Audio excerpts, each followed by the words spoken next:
예수 그리스도 안에서 누리는 경건이라는 제목으로 함께 말씀의 은혜를 나누도록 하겠습니다.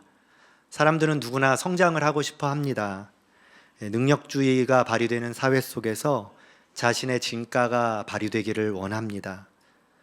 정말 실력만 있으면 우리가 이 세상에서 성공을 할 수 있을까요? 한때는 능력만 있으면 다 된다라는 기조가 이 사회 속에 흐르고 있었습니다. 하지만 요즘은 조금 다른 것 같아요. 지금은 실력보다는 신뢰가 더 중요한 시대가 되었습니다. AI와 자동화가 계속해서 발전하면서 이제는 실력은 기계가 또 기술적인 여러 부분에서 대체하고 있는 듯 합니다. 그러다 보니 이제는 실력을 넘어서서 신뢰가 생명인 시대로 나아가고 있습니다. 왜냐하면 신뢰는 결코 자동화할 수 없기 때문이죠. 오히려 뛰어난 실력자보다 믿을 만한 한 사람이 우리에게 더 필요합니다. 아무리 뛰어난 실력을 가졌어도 그분을 신뢰할 수 없다면 결코 사람들에게 좋은 관계를 맺지 못할 겁니다.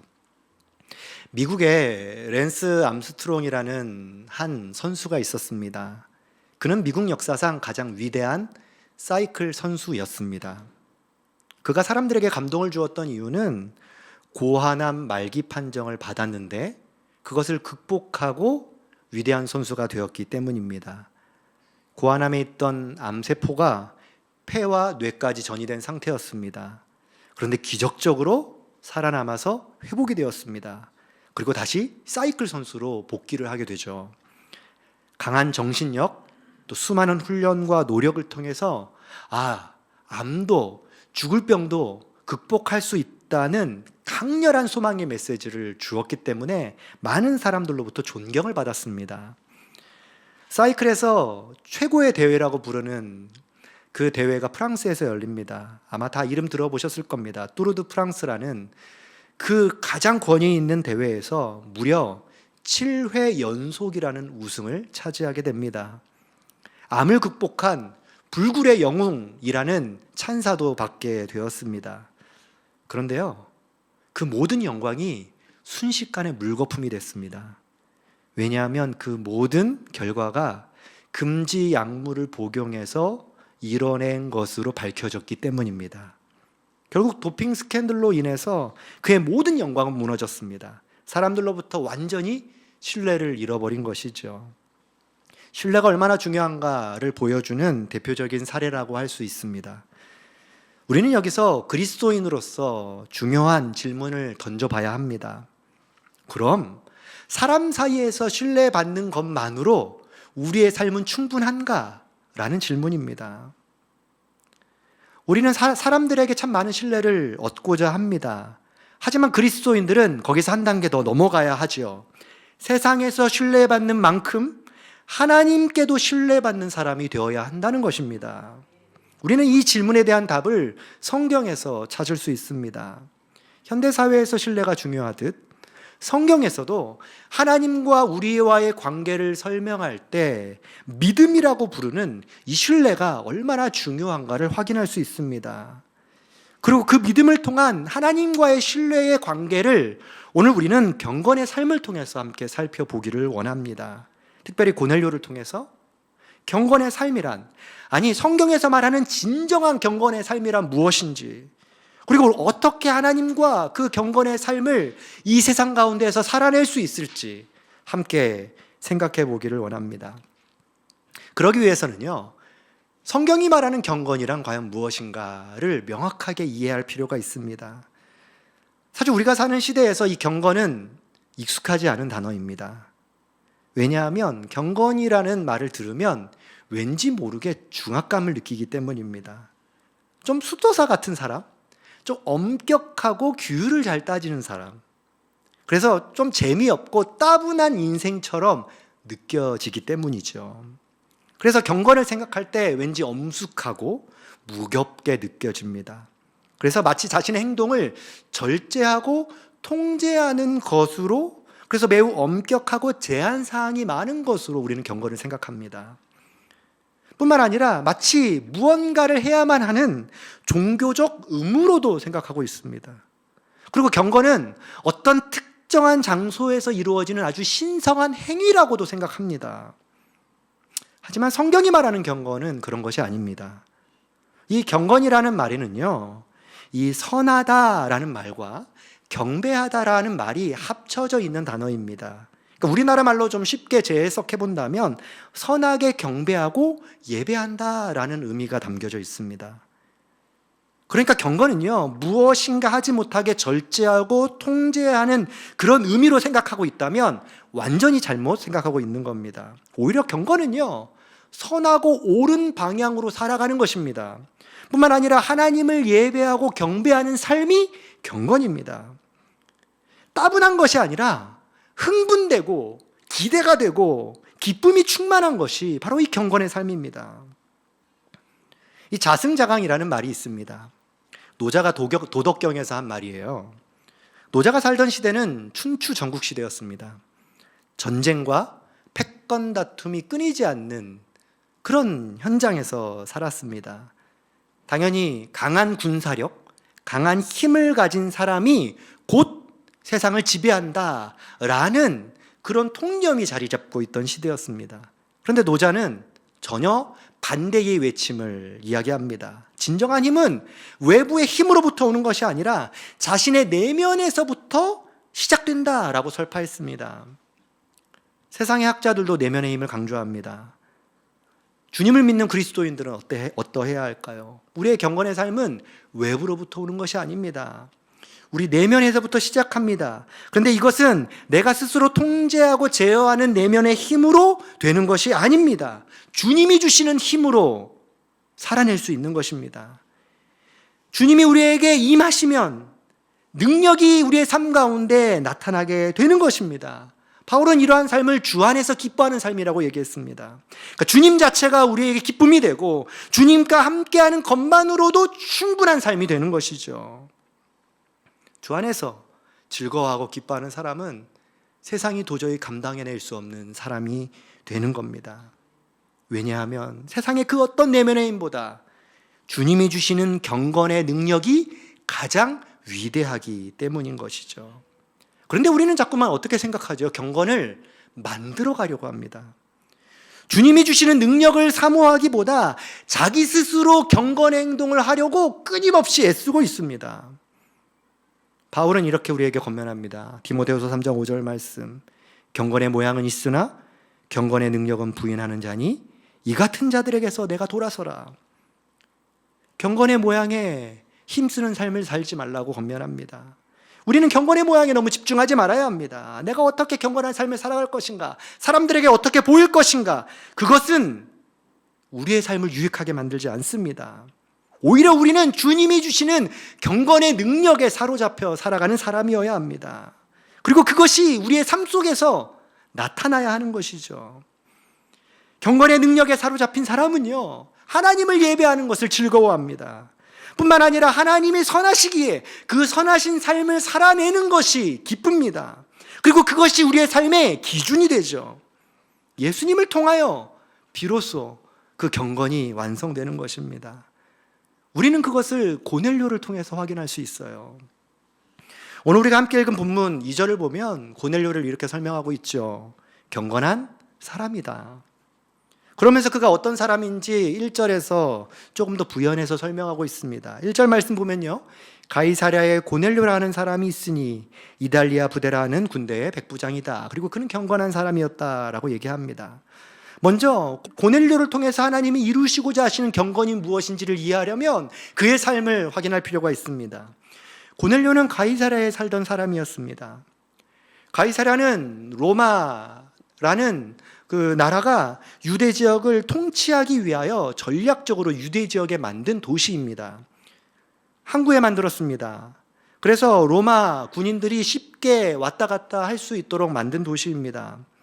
그리고 로마 황제에 충성을 다하겠다는 그 신념을 담아 가이사라는 이름을 따서 가이사랴로 만들었습니다. 그리고 이곳에는 유대를 다스리는 총독 관저가 있었습니다. 당연히 총독 관저가 있으니까 로마 군인들도 함께 주둔을 하고 있었죠. 고넬료는 로마 군인 중에 한 사람이었습니다. 성경은 그가 이달리아 부대 백부장이었다라고 소개를 합니다. 이달리아 부대는 로마 본토에서 온 군인들입니다. 어찌 보면 로마에서 최정예 부대라고 할 수 있겠죠.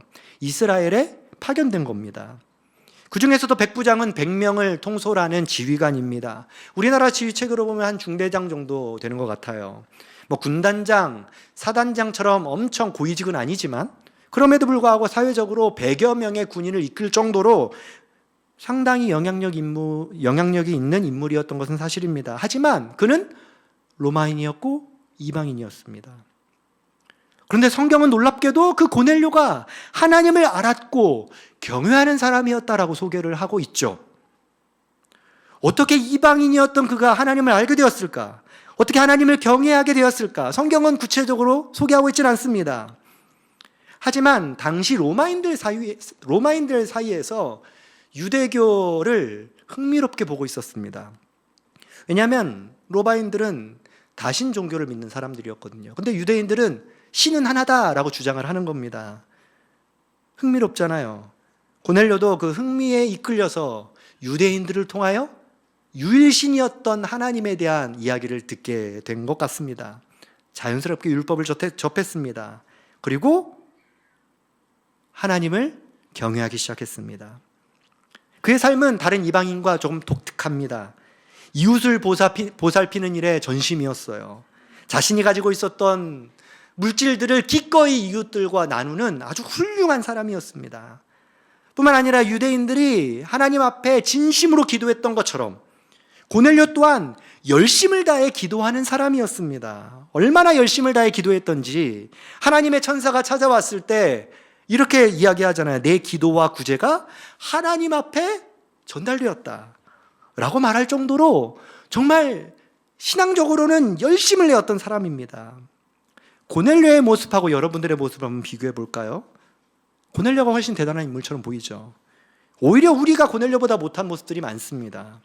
다른 사람을 구제해야 하지만 실제로는 그냥 매일매일 살아가는 삶 속에서 여유가 없이 살아가기에 다른 사람을 구제하는 것조차 엄두도 내지 못하며 살아가는 것이 우리의 인생입니다.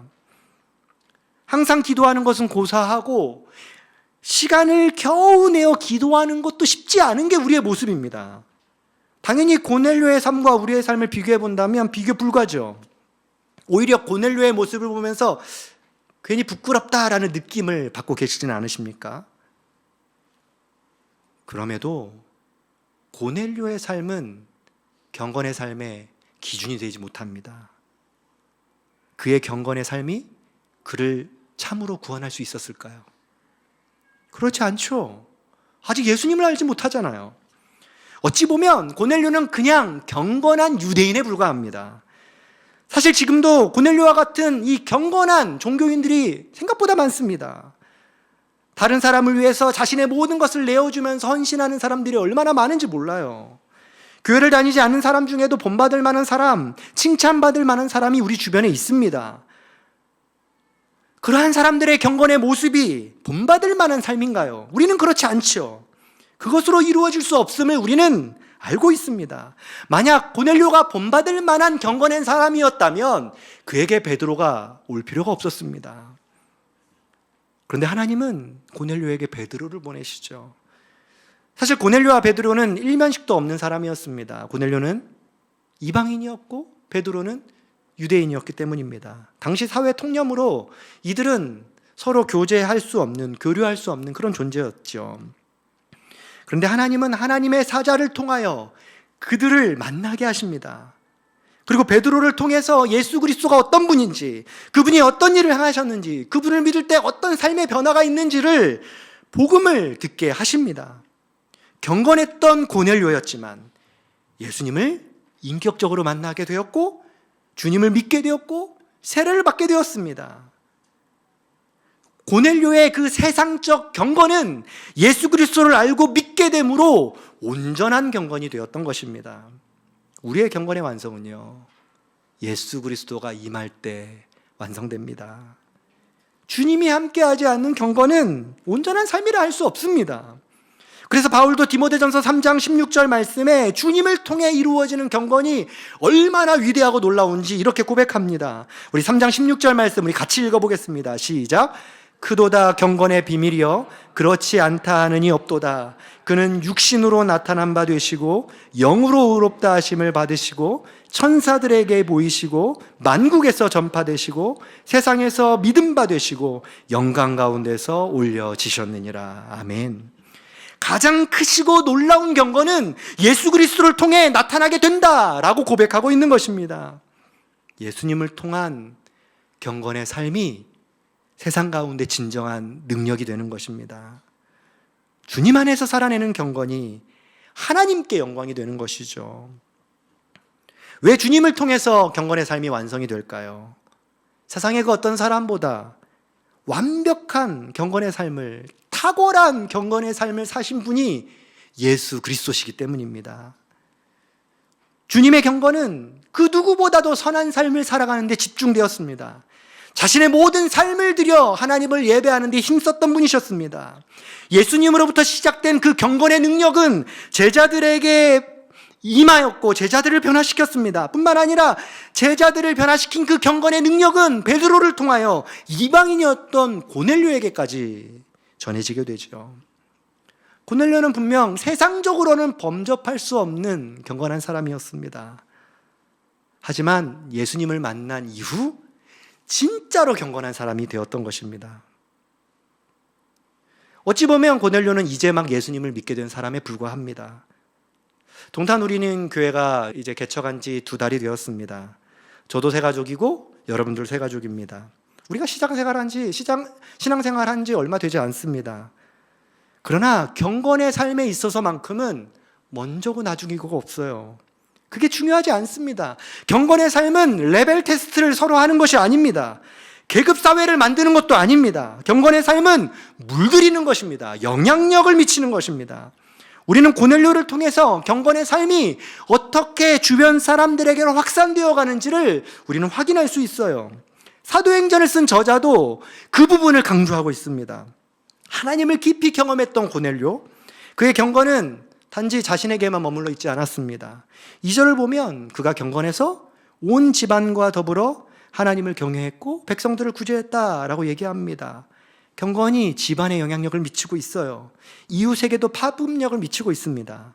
그리고 이러한 경건의 삶이 고넬료의 감이 있었던 것은 아닙니다. 7절을 보면 또 다른 경건의 사람이 등장합니다. 7절 말씀 보면요, 마침 말하던 천사가 떠나매 고넬료가 집안 하인 둘과 부하 가운데 경건한 사람 하나를 불렀다. 고넬료만 경건한 사람이 아니었습니다. 그를 따르던 부하도 경건한 사람이었습니다. 그런데 이것으로 충분하지 않다는 거예요. 베드로를 보내서 예수님이 어떤 분인지를 전하고 예수 그리스도를 만날 때 진정한 경건이 완성된다는 것입니다. 그렇게 베드로를 통해 그 자리에서 복음을 들은 고넬료와 친구들과 이웃들은 그 현장에서 성령께서 임합니다. 자신이 죄인임을 고백하게 됩니다. 예수님을 믿기로 결단하죠. 그렇게 유대인에게만 머물렀던 복음이 이방인에게로 확장되고 있는 것입니다. 지금까지 유대인들은 유대인만 예수님 믿을 수 있다고 생각했습니다. 하지만 이 고넬료 사건을 통해서 유대인뿐만 아니라 모든 이방인들에게, 이 땅에 살아가는 모든 사람들에게도 복음의 영향력이 흘러갈 수 있음을 보여주신 것입니다. 이것이 바로 경건의 삶을 통해 나타나는 영적인 영향력입니다.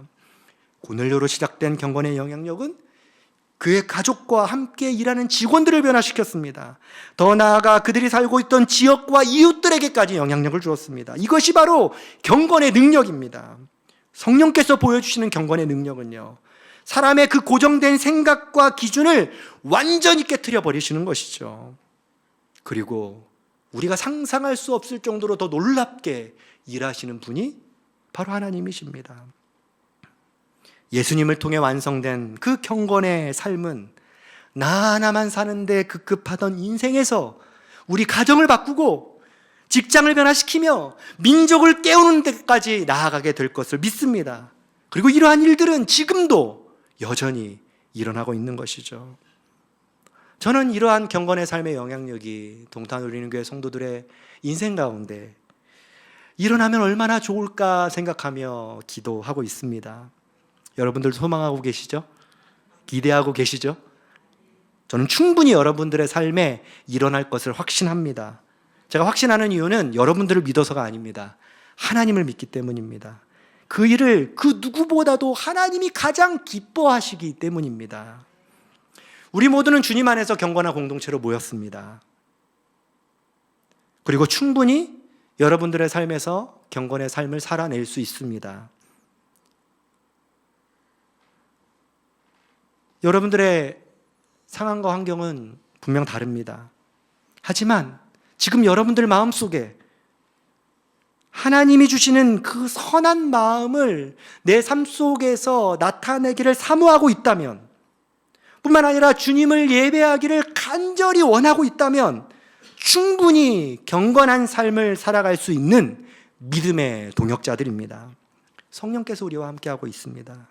우리가 할 일은요, 하나님을 경외하는 마음으로 하나님을 신뢰하며 성령께서 내 삶 가운데 일하시고 계시다는 것을 기억하며 담대히 그 현장 가운데 거하시면 됩니다. 우리가 살아내야 할 삶의 현장은 참 무섭고 떨리는 현장인 걸 압니다. 하지만 우리는 두려움에 떠는 사람들은 아니잖아요. 우리를 떨리게 만드는 것은 두려움과 무서움이 아니라 하나님의 임재죠. 하나님의 역사죠. 하나님의 일하심이죠. 그것이 우리를 기대하게 만들고 흥분하게 만들고 떨리게 만드는 것입니다. 그 놀라운 일을 경험하는 것 자체만으로도 우리는 기쁨이 충만해질 수 있는 것이죠. 분명한 사실은요, 하나님이 여러분들의 처지와 환경을 다 알고 계시다는 거예요. 이미 내 상황을 다 간파하고 계시고, 뿐만 아니라 앞으로 어떻게 여러분들의 인생을 이끌고 가실지 다 계획해 놓으셨습니다. 그리고 하나님은 분명히 가장 선하신 때에 그 일들을 이루어 가실 것입니다. 우리의 경건은요, 하나님이 반드시 선하게 일하실 것을 믿는 그 믿음에서부터 나온다는 사실을 여러분들이 기억하시기 바랍니다. 그것이 경건한 삶을 위해 우리가 할 수 있는 최선이자 최고의 일인 것이죠.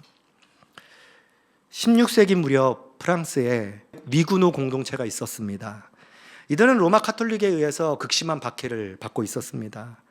경건한 삶을 끝까지 지키기 위해 애썼던 그리스도인 공동체입니다. 이때 많은 그리스도인들이 숨어서 신앙생활을 했습니다. 그러다 발각되면 순교를 당하기도 했습니다. 도저히 견딜 수 없었던 사람들은 프랑스를 떠나기도 했습니다. 그럼에도 이들이 박해에서도 주님을 바라보며 견딜 수 있었던 이유는 말씀을 중심으로 경건한 삶을 살고자 힘썼기 때문입니다. 그들은 바울이 디모데에게 주었던 디모데후서 3장 12절 말씀처럼 살았습니다. 무릇 그리스도 예수 안에서 경건하게 살고자 하는 자는 박해를 받으리라.